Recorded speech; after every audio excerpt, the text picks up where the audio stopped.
जय श्री गुरुदेव। जय श्री कृष्णा। श्रीमद् भगवद गीता के 11वें अध्याय का महात्म्य। श्री महादेव जी कहते हैं, प्रिय, गीता के वर्णन से संबंध रखने वाली कथा एवं विश्व रूप अध्याय के पावन महात्म्य को श्रवण करो। विशाल नेत्रों वाली पार्वती, इस अध्याय के महात्म्य का पूरा वर्णन नहीं किया जा सकता। इसके संबंध में सहस्त्रों कथाएं हैं। उनमें से यहाँ एक कही जाती है। प्रणीता नदी के तट पर मेघंकर नाम से विख्यात एक बहुत बड़ा नगर है। उसके 4 दीवारी और द्वार बहुत ऊंचे हैं। वहाँ बड़ी बड़ी विश्रामशालाएं हैं, जिनमें सोने के खंभे शोभा दे रहे हैं। उस नगर में श्रीमान, सुखी, शांत, सदाचारी तथा जितेंद्रिय मनुष्यों का निवास है। वहाँ हाथ में शार्ंग नामक धनुष धारण करने वाले जगदीश्वर भगवान विष्णु विराजमान हैं। वे परब्रह्म के साकार स्वरूप हैं। संसार के नेत्रों को जीवन प्रदान करने वाले हैं।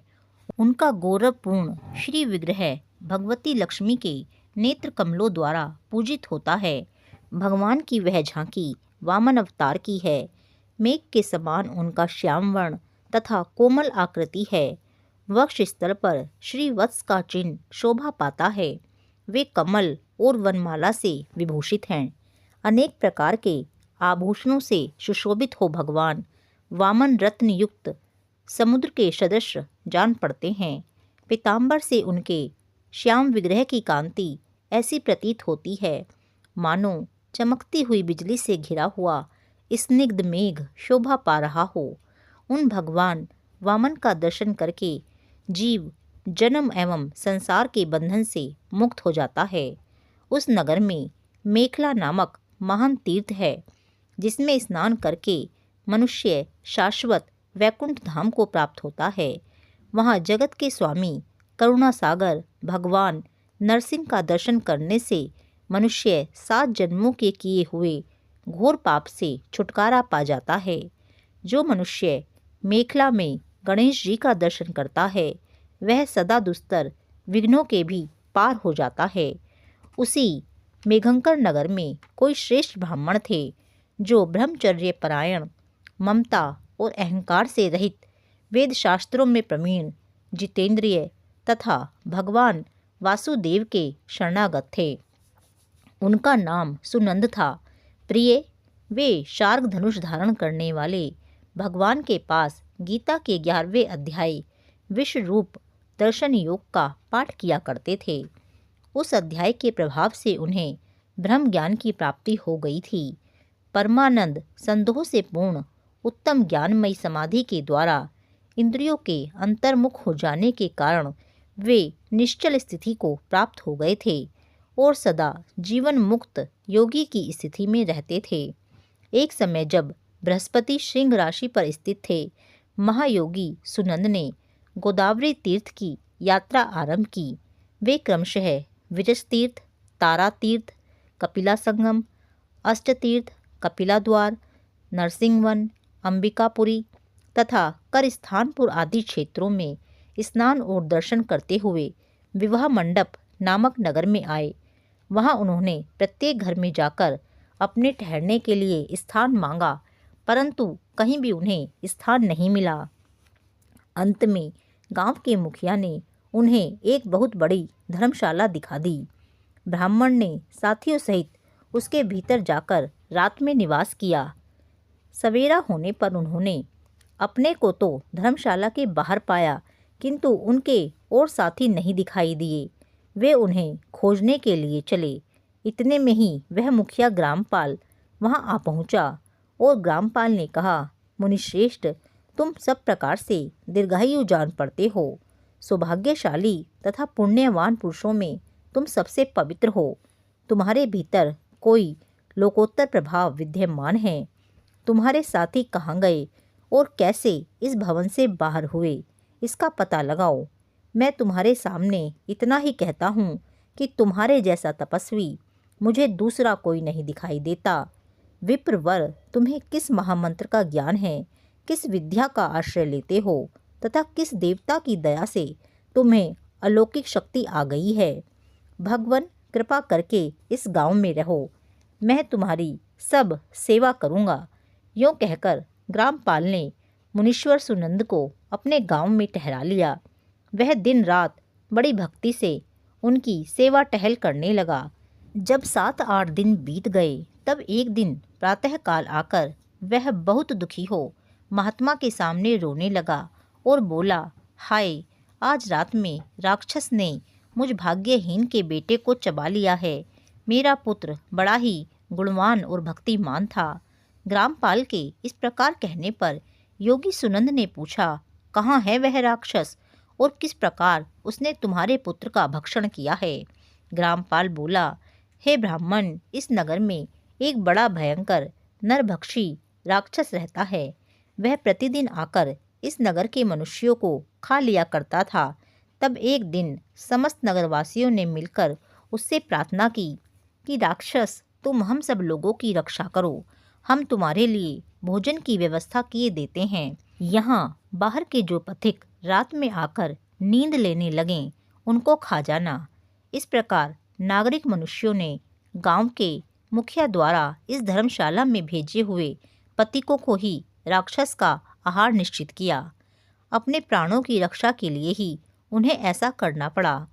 तुम भी अन्य राहगीरों के साथ इस घर में आकर सोए थे, किंतु राक्षस ने उन सबों को तो खा लिया, केवल तुम्हें छोड़ दिया है। द्विजोत्तम, तुम में ऐसा क्या प्रभाव है, इस बात को तुम ही जानते हो। इस समय मेरे पुत्र का एक मित्र आया था, किंतु मैं उसे पहचान न सका। वह मेरे पुत्र को बहुत ही प्रिय था, किंतु अन्य राहगीरों के साथ उसे भी मैंने उसी धर्मशाला में भेज दिया। मेरे पुत्र ने जब सुना कि मेरा मित्र भी उसमें प्रवेश कर गया है, तब वह उसे वहाँ से ले आने के लिए गया, परंतु राक्षस ने उसे भी खा लिया। आज सवेरे मैंने बहुत दुखी होकर उस पिशाच से पूछा, ओ दुष्टात्मन, तूने रात में मेरे पुत्र को भी खा लिया। तुम्हारे पेट में पड़ा हुआ मेरा पुत्र जिससे जीवित हो सके, ऐसा कोई उपाय यदि हो तो बता। राक्षस ने कहा, ग्रामपाल, धर्मशाला के भीतर घुसे हुए तुम्हारे पुत्र के न जानने के कारण मैंने भक्षण किया है। अन्य पथिकों के साथ तुम्हारा पुत्र भी अनजाने में ही मेरा ग्रास बन गया है। वह मेरे उदर में जिस प्रकार जीवित और रक्षित रह सकता है, वह उपाय स्वयं विधाता ने ही कर दिया है। जो ब्राह्मण सदा गीता के 11वें अध्याय का पाठ करता हो, उसके प्रभाव से मेरी मुक्ति होगी और मरे हुए को पुनः जीवन प्राप्त होगा। यहाँ कोई ब्राह्मण रहते हैं जिनको मैंने एक दिन धर्मशाला से बाहर कर दिया था। वे निरंतर गीता के 11वें अध्याय का जप किया करते हैं।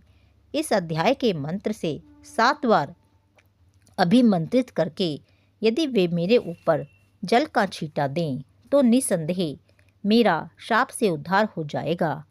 इस प्रकार उस राक्षस का संदेश पाकर मैं आपके निकट आया हूँ। ब्राह्मण ने पूछा, ग्रामपाल, जो रात में सोए हुए मनुष्यों को खाता है, वह प्राणी किस पाप से राक्षस हुआ है? ग्रामपाल बोला, ब्रह्मान, पहले इस गांव में कोई किसान ब्राह्मण रहता था। एक दिन वह अगहनी के खेत की क्यारियों की रक्षा करने में लगा था। वहाँ से थोड़ी ही दूर पर एक बहुत बड़ा गिद्ध किसी राही को मारकर खा रहा था। उसी समय एक तपस्वी कहीं से आ निकले, जो उस राही को बचाने के लिए दूर से ही दया दिखाते आ रहे थे। गिद्ध उस राही को खाकर आकाश में उड़ गया। तब तपस्वी ने कुपित होकर उस किसान से कहा, ओ दुष्ट हलवाहे, तुझे धिक्कार है, तू बड़ा ही कठोर और निर्दयी है। दूसरे की रक्षा से मुंह मोड़कर केवल पेट पालने के धंधे में लगा हुआ है। तेरा जीवन नष्ट प्राय है। अरे, जो चोर, दाढ़ वाले जीव, सर्प, शत्रु, अग्नि, विष, जल, गीध, राक्षस, भूत तथा बेताल आदि के द्वारा घायल हुए मनुष्यों की शक्ति होते हुए भी उपेक्षा करता है, वह उनके वध का फल पाता है। जो शक्तिशाली होकर भी चोर आदि के चुंगल में फंसे हुए ब्राह्मण को छुटाने की चेष्टा नहीं करता, वह घोर नरक में पड़ता है और पुनः भेड़िए की योनि में जन्म लेता है, जो वन में मारे जाते हुए तथा गिद्ध और व्याघ्र की दृष्टि में पड़े हुए जीव की रक्षा के लिए छोड़ो छोड़ो की पुकार करता है, वह परम गति को प्राप्त होता है।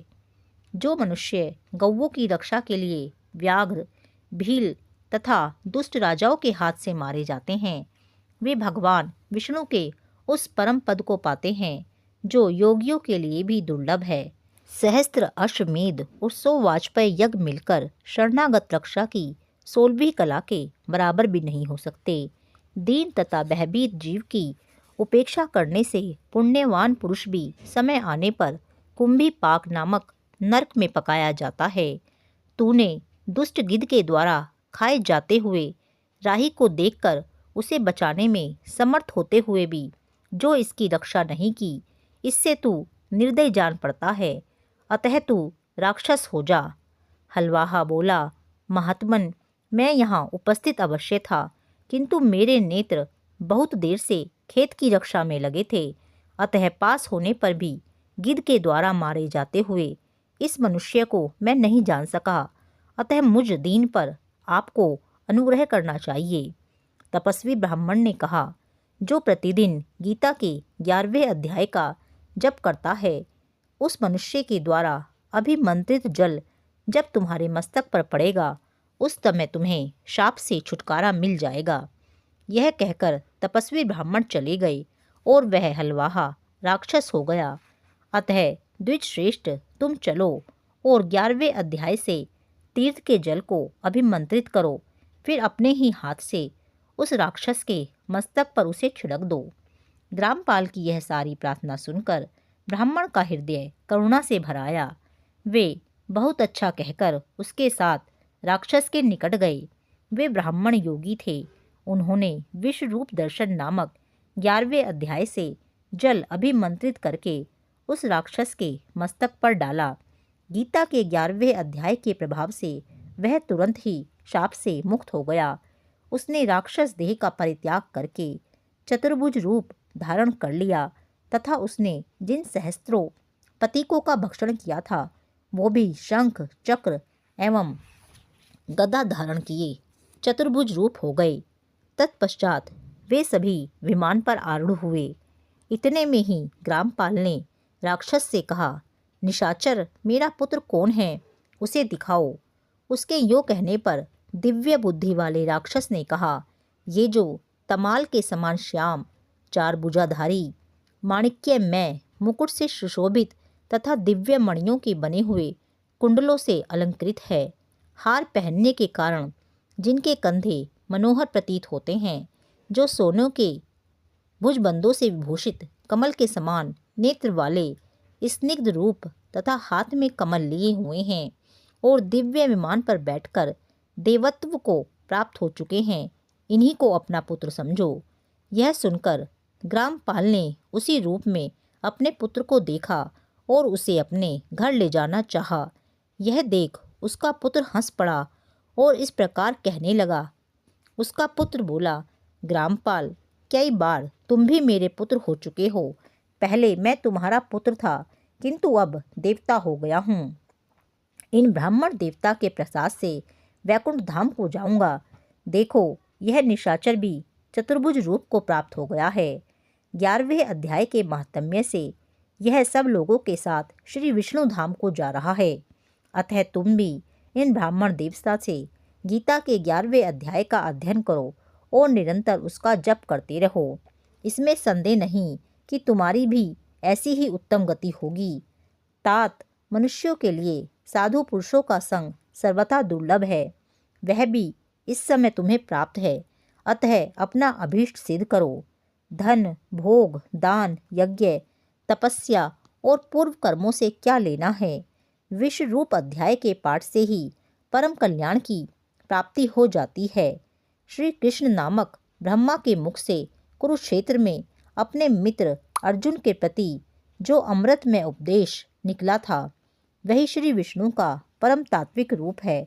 तुम उसी का चिंतन करो। वह मोक्ष के लिए प्रसिद्ध रसायन है।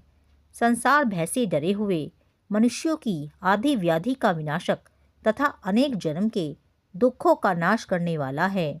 मैं उसके सिवा दूसरे किसी साधन को ऐसा नहीं देखता, अतः उसी का अभ्यास करो। श्री महादेव जी कहते हैं, यूँ कहकर वह सबके साथ श्री विष्णु के परम धाम को चला गया। तब ग्रामपाल ने ब्राह्मण के मुख से उस अध्याय को पढ़ा। फिर वे दोनों भी उसके महात्म्य से विष्णु धाम को चले गए। पार्वती, इस प्रकार तुम्हें 11वें अध्याय की महात्म्य कथा सुनाई है। इसके श्रवण मात्र से महान पातकों का नाश हो जाता है। 11वें अध्याय का महात्म्य पूर्ण। जय श्री राधे, जय श्री कृष्ण।